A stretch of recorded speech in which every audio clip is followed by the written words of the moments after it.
What about Aiyuk? Is a trade still possible for Brandon Aiyuk, even though they just gave him about $23 million with an option bonus a couple weeks ago? I would say no, right? My first thought is absolutely not, right? You just paid the money.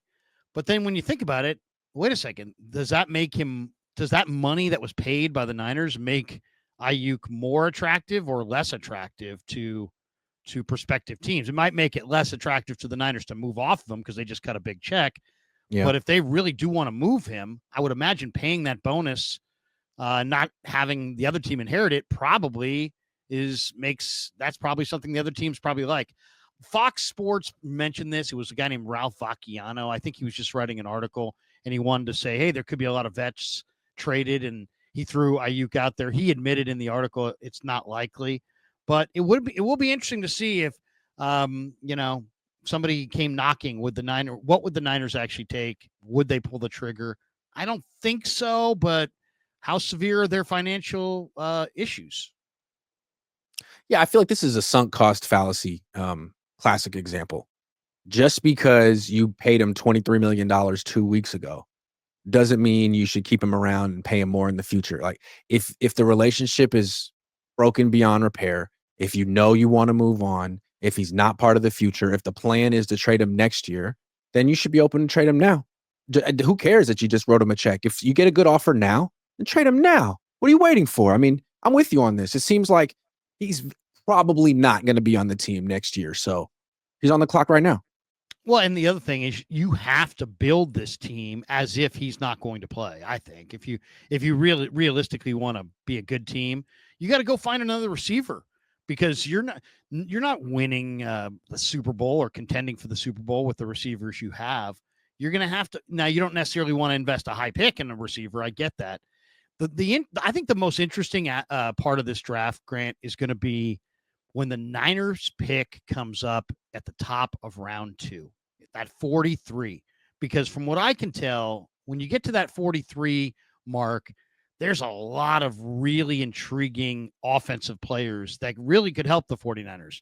Travion Henderson and maybe Luther Burden, and who knows, maybe Harold Fannin, and skill position guys that Shanahan may like. And he may want one of those guys with Debo gone, Aiyuk broken, and CMC chronic, tendonitis, Achilles tendonitis or whatever. So that to me is going to be the most. Do they go corner? Do they go O-line? Do they go D-end?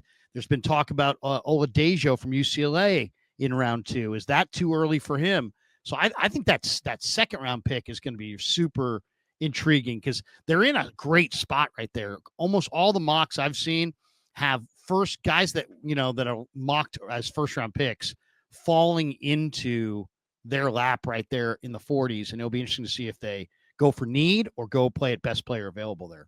PrizePicks is sponsoring the Cohn Zone this year. PrizePicks is the leader in daily fantasy and the best place to win cash while watching sports. And the best part about the app is it's really easy to use. To create a lineup, all you have to do is pick more or less on a few players' stats. I'm a Niners guy, so when I'm doing PrizePicks, I'm looking, the last couple of years, I'm looking at Deebo Samuel, because I know Deebo Samuel better than Deebo Samuel knows Deebo Samuel. So if it's like drops, I'm taking more. Or if it's like punches thrown towards his long snapper on the sideline during the fourth quarter of a game the 49ers will go on to win, I'm smashing more because I know the 49ers and I'm a PrizePicks guy. Now, maybe they didn't have those exact plays, but they have so many plays that'll make your head spin. And you can play PrizePicks in over 40 states, including California and Texas. Best part about it is the new user offer. PrizePicks will give you $50 when you play your first $5 lineup. So win or lose, you'll get $50 just for playing. That sounds like a win to me. Use promo code Cohn, COHN, to claim your $50 today. Tell them Grant sent you.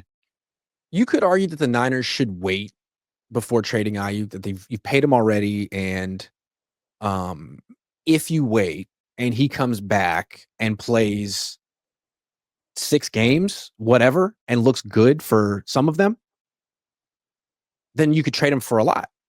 Or you might want to keep him. But I feel like that's dangerous too, because if you do that and he comes back and he's clearly not the player he was before he got injured, then good luck trading him at that point. Like you trade him now, there's some mystery.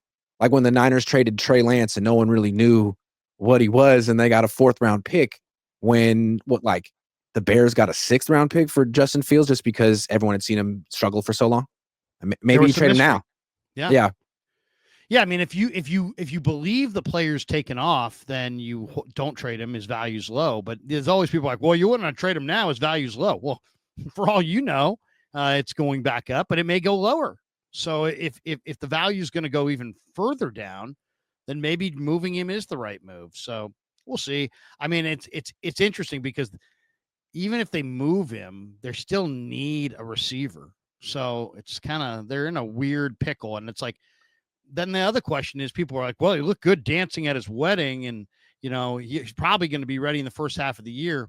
He got hurt in week 7 and he tore MCL, ACL, and the meniscus. I don't know, man. I would say November. I mean, if you're asking me, I would say it seems like November. And then the question I would have is, do you believe in Juwan Jennings and Ricky Pearsall to be able to lead your wide receiver core? And I don't necessarily think that those guys can do it. And the meniscus is the reason I would trade him for whatever I could get, because ACL and MCL, I feel like in 2025 with the medical technology that exists, players do make darn near full recoveries from that injury. But the meniscus, from what I understand, it's going to lead to bone-on-bone contact in his knee sooner than later, and it's kind of irreversible. So it sounds like it could shorten his career. I would trade him now. My thing is like, hey, look, if you get to the top of round 2 and you're staring at Luther Burden, I'm taking him. And then, well, what about if Ted McMillan's available at 11? That's the big question. I'm not taking him there.